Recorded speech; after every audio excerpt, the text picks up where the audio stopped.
வணக்கம் நண்பர்களே. தடைகளை விட சரித்திரம் படை சேனலுக்கு உங்களை வரவேற்பில் பெருமூச்சு கொள்கிறேன். வாங்க நண்பர்களே, இன்னைக்கு எதை பத்தி பார்க்க போறோம்னா கலைஞர் கனவு இல்ல திட்டத்தை பத்தி பார்க்க போறோம். இப்போ தமிழ்நாட்டுல 2 விதமான இலவச வீடு வழங்கும் திட்டங்குது. ஒன்று பிரதான் மந்திரி ஆவாஸ் யோஜனா, இன்னொன்று கலைஞரின் கனவு இல்ல திட்டம். ஆல்ரெடி நான் பிரதான் மந்திரி ஆவாஸ் யோஜனா பத்தி வீடியோ போட்டுக்கிறேன். அது டிஸ்கிரிப்ஷன்ல லிங்க் தரேன், அதை கிளிக் பண்ணி பார்த்துக்கோங்க. இந்த வீடியோல கலைஞரின் கனவு இல்ல திட்டத்தை பார்க்கலாம். இதுக்கு யாரெல்லாம் தகுதியினர்கள், யாரெல்லாம் விண்ணப்பிக்கலாம், இன்னும் மேல் பக்கம் தெரிஞ்சுக்கலாம். இந்த வீடியோ கடைசி வரைக்கும் ஸ்கிப் பண்ண பாருங்க. ஒவ்வொரு தகவலும் ரொம்ப இம்பார்ட்டன்ட். கலைஞரின் கனவு இல்ல திட்டம் 2024 to 2025. இதனுடைய நோக்கம் என்னன்னா, இத்திட்டத்தின் நோக்கம் குடிசைகளில் குடியிருந்து வரும் அனைத்து மக்களுக்கும் புதிதாக ஆர்சிசி கூரை உள்ள வீடுகள் கட்டுதல் தான். அதாவது காங்கிரீட் வீடு கட்டுதல் தான் இந்த சிம்மோட முக்கியமான நோக்கம். 2030 குடிசையில்லா தமிழ்நாடு அப்படிங்கறத இந்த திட்டம் முக்கியமான நோக்கம். அடுத்த 6 காலங்களில் 8 லட்சம் வீடுகள் கட்ட போறாங்க. இப்ப 2024-25 1 லட்சம் வீடு கட்டிடுறாங்க. வருங்காலங்கள் இன்னும் 7 லட்சம் வீடுகள் கட்ட போறாங்க. அதுக்கு ஒரு சில தலைவர்கள் எல்லாம் அறிவிக்க வாய்ப்பு இருக்குது. அப்படி ஏதாவது ஒரு சில தலைவர்கள் அறிவிச்சா நான் அப்கமிங் வீடியோல அப்டேட் பண்றேன். அதனால மறக்காம என் சேனல் சப்ஸ்கிரைப் பண்ணி வச்சுங்க. நான் ஒண்ணு அப்டேட் பண்றேன். ஏதாவது ஒரு சில தலைவர்களா இருந்தா.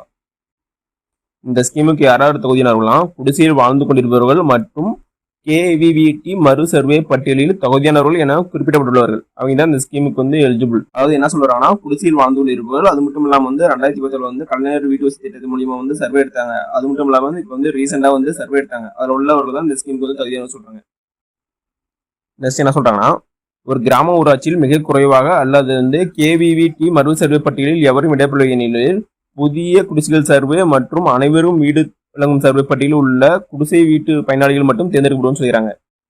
புதிய சர்வே மற்றும் அனைவருக்கும் வீடு திட்டத்தில் சர்வே பட்டியல் அவங்க பேர் இருந்தாலும் இந்த ஸ்கீமுக்கு எலிஜிபிள் சொல்றாங்க. நெக்ஸ்ட் சொந்த நிலம் அல்லது பட்டா உள்ளவர்கள் மட்டும் அந்த இடத்தில் வீடு கட்ட தகுதியானவர்கள். சொந்த நிலம் இருக்கணும், அவங்க பேர் பட்டா இருக்குன்னு சொல்றாங்க. புறம்போக்கு நிலத்தில் கட்டப்பட்ட குடிசைகளுக்கு பதிலாக இத்திட்டத்தில் வீடு கட்ட முடியாது. ஆனா ஒரு சில தலைவர் இருக்குது. புறம்போக்கு இடம் ஆட்சேபனை அற்றது என வருவாய்த்துறையால முறையிடப்பட்டு தான் எடுக்கலாம்னு சொல்றாங்க. NOC சர்டிபிகேட் வருவாய்த்துறையால வாங்கினா இந்த ஸ்கீமுக்கு அவங்க புறம்போக்கு நிலத்திலே வீடு கட்டலாம் சொல்றாங்க. நெக்ஸ்ட் தகுதியற்ற பயனாளிகள் யாரானா வாடகை குடிசை வீட்டில் வசிப்பவர்கள். வாடகை நீங்க குடிசையில வாடகை வீட்டில் வசிந்தா நீங்க அந்த ஸ்கீமுக்கு எலிஜிபிள் இல்லை. நெக்ஸ்ட் வணிக நோக்கத்திற்காகவும் அல்லது விலங்குகளுக்காக பயன்படுத்தும் குடிசைகள் இதுக்கு தகுதியற்றவன்னு சொல்றாங்க. தேர்டு குடிசையில் ஒரு பகுதி RCC ஓடு ஹாஸ்பிட்டல் சீட்டு அல்லது உலகத்தோடு இருந்தால் அவங்களும் இந்த ஸ்கீமுக்கு எலிஜிபிள். நெக்ஸ்ட் இந்த மாடிக்கு மேல குடிசை இருக்கும்ல, குடிசை அந்த RCC ஓடு ஹாஸ்பிட்டல் சீட்லாம் போட்டிருந்தாலும் அவங்களும் இந்த ஸ்கீமுக்கு எலிஜிபிள் சொல்றாங்க. நெக்ஸ்ட் சொந்தமான பக்கா வீடு உள்ளவர்கள் இந்த ஸ்கீமுக்கு எலிஜிபிள்ங்கிறாங்க. நெக்ஸ்ட் யாருன்னா, அரசு பணியாளர்கள், பகுதியினர் இருந்தாலும் சரி, தொகுப்பூதியம் சரி, தினக்கூலி பணியாளர் இருந்தாலும் சரி இந்த ஸ்கீமுக்கு எலிஜிபிள் இல்லை. அடுத்து உள்ளாட்சி பணியாளர்கள், பொது நிறுவன பணியாளர்கள், அரசாங்க உதவி பெறும் நிறுவனங்களில் பணிபுரியும் பணியாளர்கள், அடுத்து வாரியத்தில் பணிபுரியும் பணியாளர்கள்லாம் இந்த ஸ்கீமுக்கு எலிஜிபிள் கிடையாதுன்னு சொல்றாங்க. பயனாளிகள் எப்படி சேல் செய்யப்படுவாங்கன்னா, பயனாளர் பட்டியல் tnrt.tn.government.in மற்றும் tndrdpr. அந்த வெப்சைட்ல பயனாளி பட்டியல் இருக்கும். எப்படி தேர்வு செய்வானா, அனைத்து வட்டாட்சி அலுவலர்கள் அந்தந்த கிராமத்தில் பயனாளிகளின் தற்போதைய தகுதியினை அறிந்து உறுதி செய்து கொண்டு கீழ்கண்ட நபர்களை கொண்ட குழுக்கள் அமைக்க வேண்டும். யாருன்னா, ஊராட்சி மன்ற தலைவர், உதவி பொறியாளர் அல்லது ஒன்றிய பொறியாளர், மண்டல துணை வட்டாட்சி அலுவலர், ஒன்றிய மேற்பார்வையாளர், கிராம ஊராட்சி வார்டு மெம்பர். இவங்கெல்லாம் சேர்ந்து ஒரு கமிட்டி அமைக்கணும். அப்படி அமைச்சதுக்கு அப்புறம் இதை கிராம சபையில ஒப்புதல் பெற வேணும். இது ரொம்ப ரொம்ப முக்கியமானது. கிராம சபையில ஒப்புதல் பெற மட்டும்தான் கலைஞர் கனவு இல்ல திட்டத்துக்கு எலிஜிபிள் ஆகும். நெக்ஸ்ட் வீடின் கட்டமைப்பு குறைந்தது 360 சதுரடி இருக்குன்னு சொல்லிக்கிறாங்க. அதுல 300 சதுரடி RCC குறைய 60 சதுரடி RCC அல்லது தீப்பிடிக்காத பொருட்களை கொண்டு உங்களுக்கு விருப்பப்படி கட்டிக்கலாம் சொல்றாங்க. பயனாளிகள் விருப்பத்தைப்படி கட்டப்படும் அந்த 60 சதுரடி கூரை அல்லது ஹாஸ்பிட்டல் சீட் கண்டிப்பா தவிர்க்கணும்னு சொல்லிக்கிறாங்க. நெக்ஸ்ட் இந்த ஸ்கீமுக்கு எவ்வளவு அமௌண்ட் தராங்கன்னா, 3.5 லட்சம் இந்த ஸ்கீமுக்கு அமௌண்ட் தராங்க. 3 தவணையா தருவாங்க.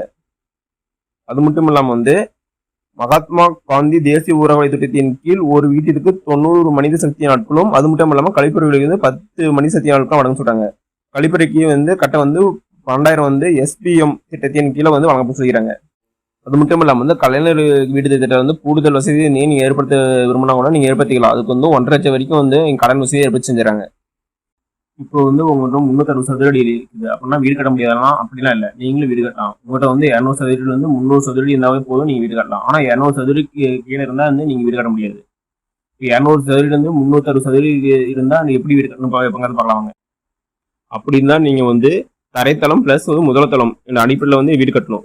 தரைத்தளம் மற்றும் முதல்தளம் ரெண்டையும் சேர்த்து உங்க வீட்டு மொத்த பரப்பு வந்து 360 சதுரம் இருக்குன்னு சொல்லிக்கிறாங்க. தரைத்தளம் பிளஸ் வந்து முதல்தளம் சேர்த்து உங்க வீட்டுல மொத்த சதுரம் வந்து 360 சதுரம் இருக்குன்னு சொல்றாங்க.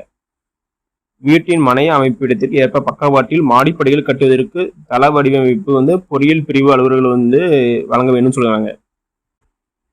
மேற்கு குறிப்பிட்டவளவு போதிய இடவசதி அல்லாத தகுதியான பயணிகள் வந்து தங்கள் வீட்டினை வந்து வடிவமைப்பினை விருப்பத்திற்கேற்ப தரைத்தளம் மற்றும் முதல்தளம் வந்து அமைத்துக்கலாம்னு சொல்றாங்க. பயணிகள் விருப்பத்திற்கேற்ப தரைத்தளமும் வந்து முதல்தளமும் அமைச்சலாம்னு சொல்றாங்க. இந்த ஸ்கீமுக்கு வந்து நீங்க அப்ளை பண்ணலாம், உங்க ஊருக்கு அருகில் உள்ள ஊராட்சி மன்ற அலுவலர்கள் அப்ளை பண்ணலாம். அது மட்டும் இல்லாமல் இந்த ஸ்கீம் பத்தி ஏதாவது டவுட் பண்ணாலும் அவங்க கேட்டால் வந்து ஃபுல் டீட்டெயிலாக எக்ஸ்பிளைன் பண்ணுவாங்க. ஓகே நம்மளே, இந்த வீடியோ உங்களுக்கு பிடிச்சிருந்தா லைக் அண்ட் சப்ஸ்கிரைப் பண்ணுங்க, முடிஞ்சா மற்றவங்க ஷேர் பண்ணுங்க. நான் போடுற வீடியோ நோட்டிஃபிகேஷன் உங்களுக்குன்னே வேணா பெல் ஐகானை கிளிக் பண்ணுங்க. அது மட்டும் இல்லாமல் தமிழ்நாடு கவர்மெண்ட் மற்றும் ஜென்ரல் கவர்மெண்டோட எந்த ஸ்கீம் பற்றி தெரிஞ்சுக்கணும்னாலும் கமெண்ட் பாக்ஸ்ல கமெண்ட் பண்ணுங்க. அப்போ வீடியோல அந்த ஸ்கீம் பற்றி நான் டீட்டெயிலாக போடுறேன். நன்றி, வணக்கம்.